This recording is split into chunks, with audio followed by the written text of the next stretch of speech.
Welcome back, honors. Welcome back to it. Welcome back to your Flip Classroom and our continuing discussion about the Napoleonic phase of the French Revolution. That's right, we are all up in this story about Napoleon Bonaparte, his rise to prominence, his rise to power, and his eventual takeover of the French Revolution. So this last final phase of the French Revolution that we are actually talking about is known as the Napoleonic phase. And we've gone through big chunks of it already, right? We talked about his graduating from middle school, the siege of Toulon, becoming general at the age of 28, the whiff of grape shot, re-earning the trust of the Directory, going and invading Egypt, the invasion of Egypt being a failure. And then we left off right here in our last class talking about the coup d'etat of 1799, right? And so many of y'all in class already were gearing up and knew exactly what we were talking about. Caitlin Strimlau was talking about how information just doesn't spread very fast at this time period, so they just hadn't heard about his loss at the Battle of the Nile yet, right?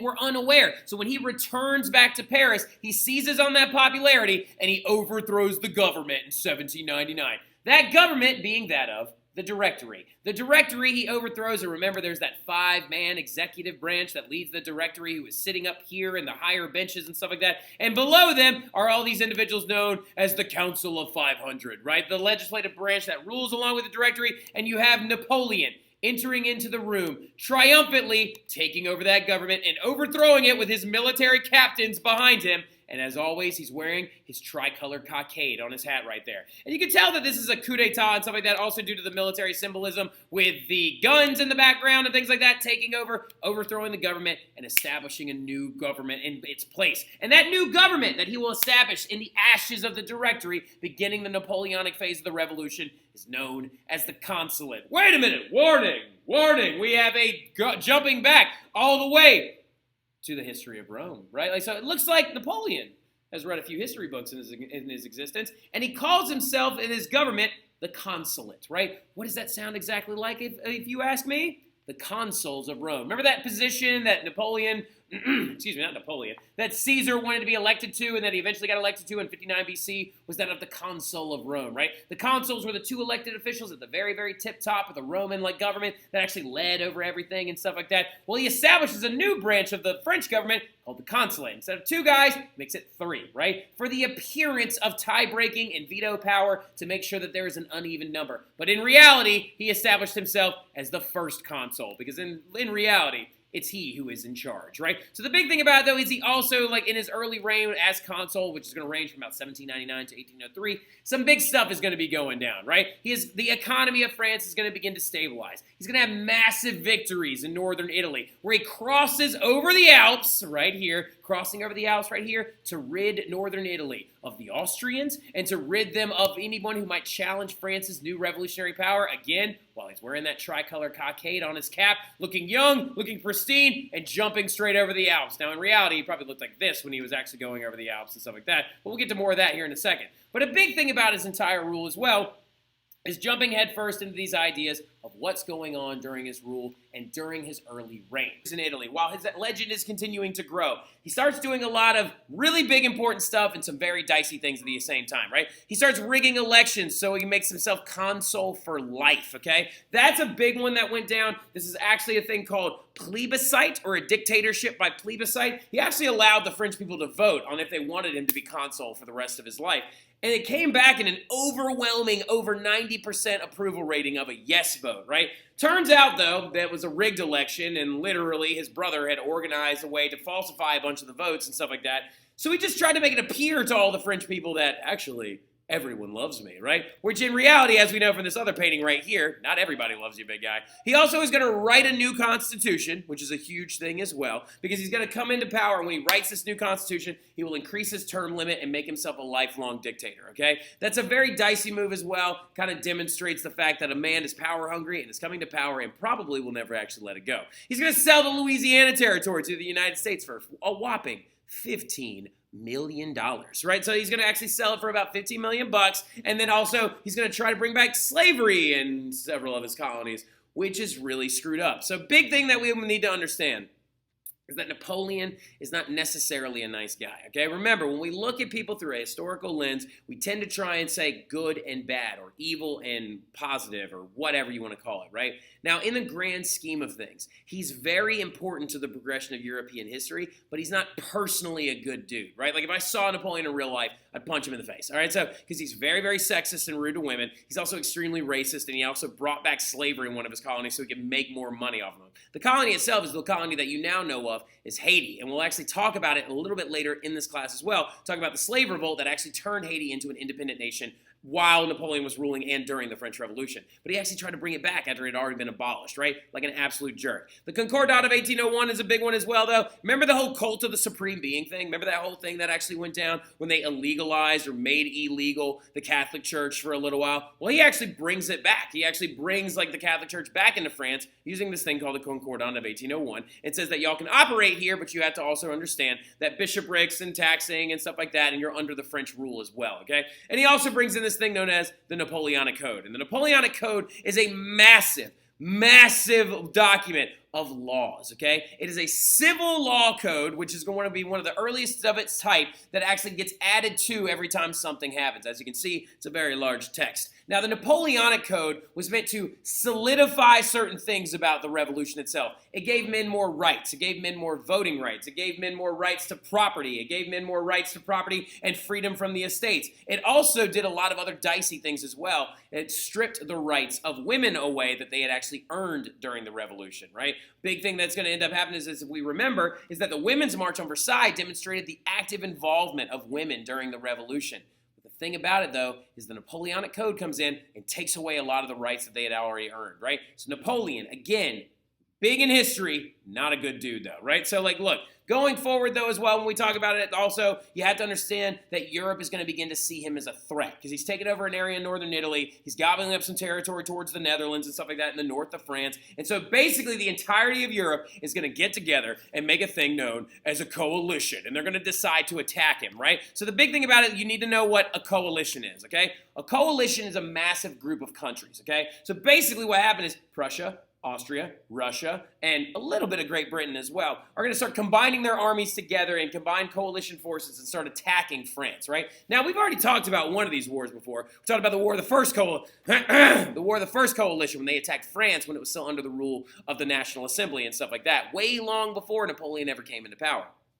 But in 1803, he's going to be attacked, and the Napoleonic Wars begin, okay? And so the thing about it, though, is he doesn't lose, right? He doesn't lose these wars. He actually is victorious in these wars. The French armies established occupation forces in areas like the Holy Roman Empire, which still exists at this time, and in northern Italy, which means something that, like several kids said today in class, which I was very impressed with. If you actually take over little bits and pieces of other countries and you continue to expand and grow your empire, that means, oh, excuse me, I just gave you the answer. All right, so yeah, that means you're no longer a country, you are now an empire, right? Because he has now collected territory where there are non-French speaking people and territory he did not used to own. So he's now growing into what is known as the French First Empire. And all empires need an emperor, right? And so Napoleon crowns himself Emperor of France in 1804. He does this one politically to increase his power and clout, and he does it secondarily so he can actually write another new constitution where he becomes emperor, a hereditary ruler for the rest of his life, right? The big thing about it, though, is at this ceremony, which was a massive,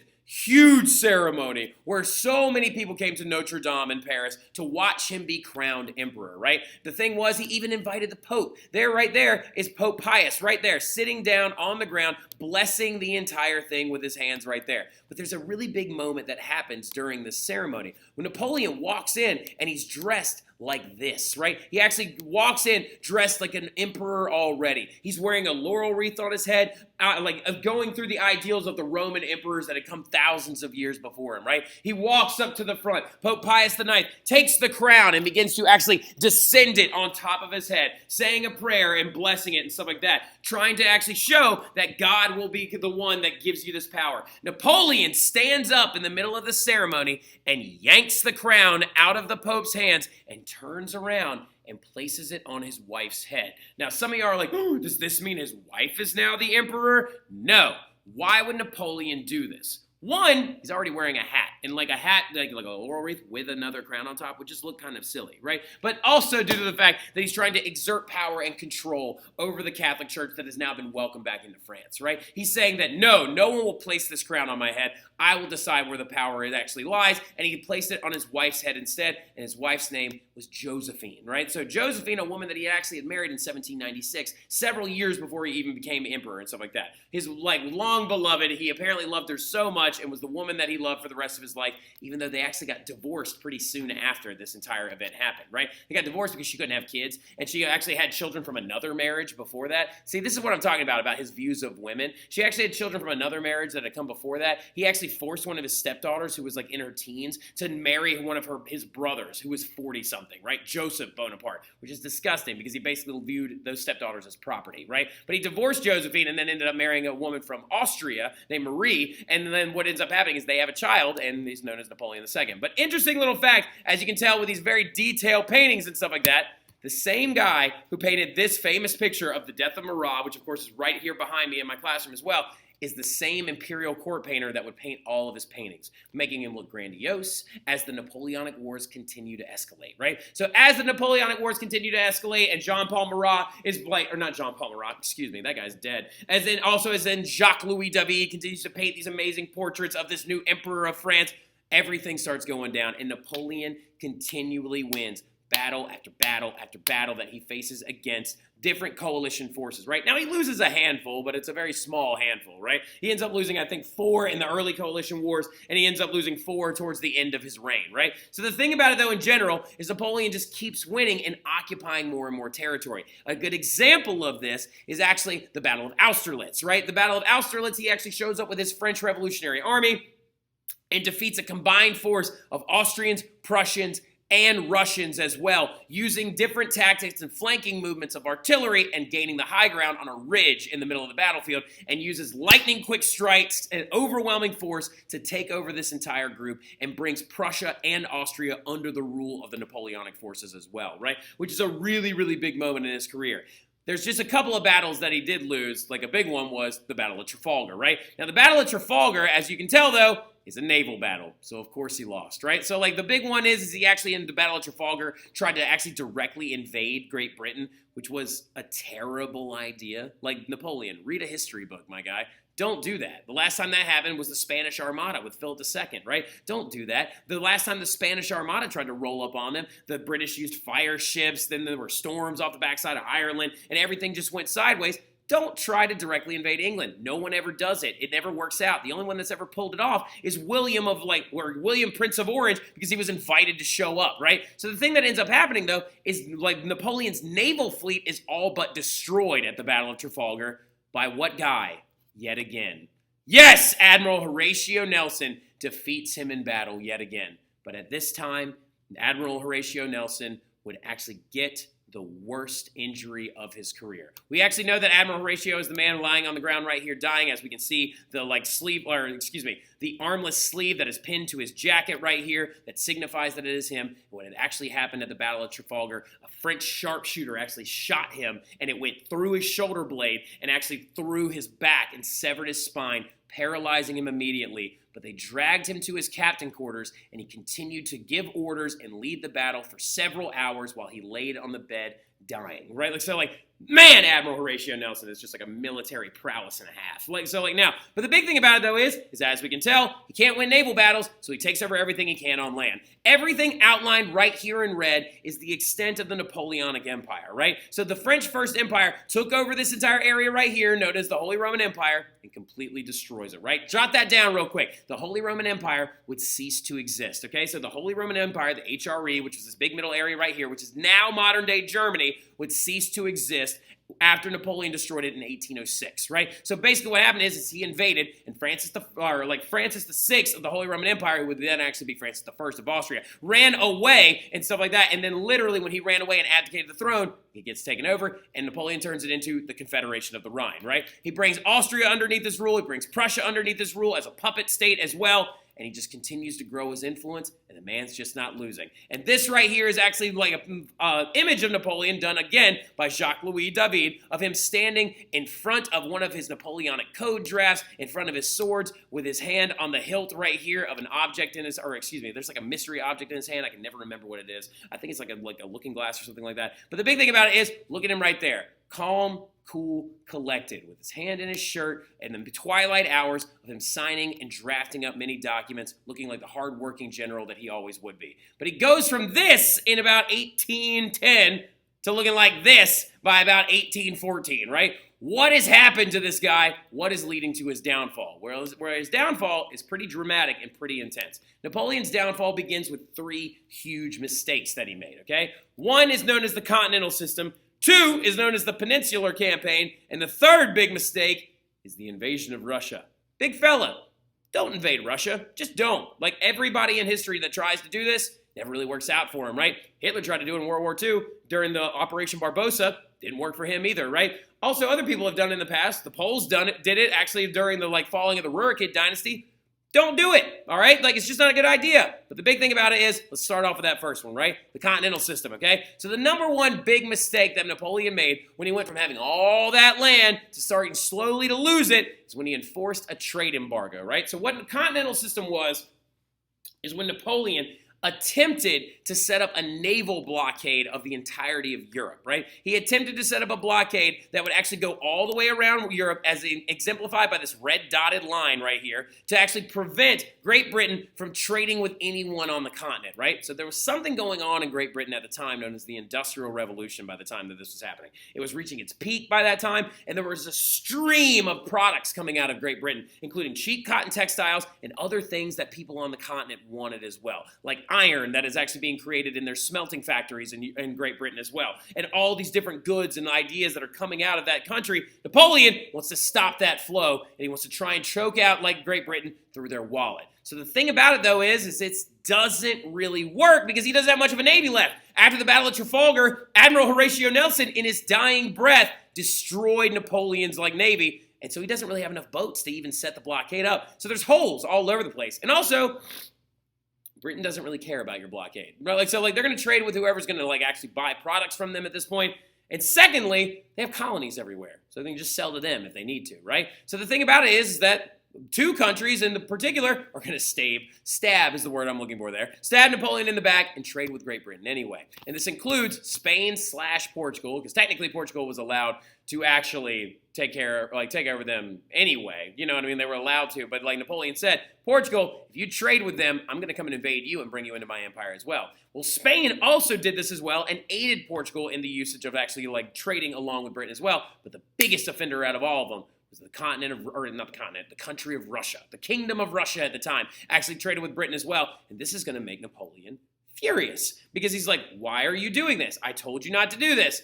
He's getting a little too arrogant, right? And also there's this guy in the background named Charles Talleyrand that he actually was mean to and stuff. That's a whole other story for later on. But the big thing about it, though, when we're looking at it, is those countries traded with Britain when they weren't supposed to. So now he feels like he has to punish them, right? So Napoleon says, all right, Spain and Portugal, since you traded with Britain, I'm going to come after you, and when I'm done with them, I'm coming after Russia, okay? So he decides to try and invade both, and those are his other 2 big mistakes. The Peninsular Campaign is the invasion of Portugal and Spain, right? So it's that when France tried to attack Portugal for ignoring the Continental System. And over 6 years, what's going to end up happening, though, is Napoleon's forces were never going to get solid gains, they're never going to gain solid ground, and they're going to lose massive numbers of soldiers and battles to Spanish guerrillas. All right, so now, this is what we need to understand really quick, okay? The Peninsular Campaign was a failure for Napoleon and drastically weakened his continental forces because Spain decided that their people, the Spanish people, decided we will not fight Napoleon the way he wants to fight us. The way Napoleon wants to fight is in a battle like this. He wants you to line up in your uniforms on one side of a field. He wants him to line up in his uniforms on one side of a field. They want to exchange volleys, maybe some cannon fire, a little bit of cavalry action, a charge where we meet in the middle, and then we all move on with our day. Now, the thing about it, though, is that's not how Napoleon was going to get fought in Spain, right? They actually instead used guerrilla warfare tactics. Locals in towns and other areas would raid Napoleon's supply lines. unpronounced and unprompted, just like the Americans did in the American Revolution against the British, right? And you can actually see some different etchings right here. This is actually by Francisco Goya. This is actually literally a French soldier going to decapitate a Spanish guerrilla that's actually been arrested. And this is another Goya painting as the executions of May the 6th, where literally many guerrillas have been ousted out of this village in the background, and Napoleonic soldiers are putting them in front of a firing squad, right? So it's a very intense moment in history. The Peninsular campaign lasts for several years, but is ultimately unsuccessful for Napoleon. But nothing is as unsuccessful as his terrible invasion of Russia in 1812. And I can't emphasize enough, this is the big one. All right, so this is the big one that destroys his army going forward. And the thing about it is we will talk all about this when I see y'all again in class. Because you can't just breeze through the invasion of Russia. You got to really give it some emphasis. You got to talk about why you shouldn't invade Russia in the first place. And you got to talk about how Napoleon thought he had it covered. Because he was like, look, I have 600,000 men in a military. I'll be fine, right? No Russian army can stand up to my grand army, which will be made up of conscripts from everywhere I've taken over, with 600,000 men. And he's like, oh, and also, I've got 10 cans to store food in now, and I've got winter clothes with 10 buttons. So take that, Russia. I got this covered. But we'll talk about the Russian response in class and why this invasion was an ultimate failure and sends Napoleon forever downward, right? I'll see y'all soon. Y'all have a good one.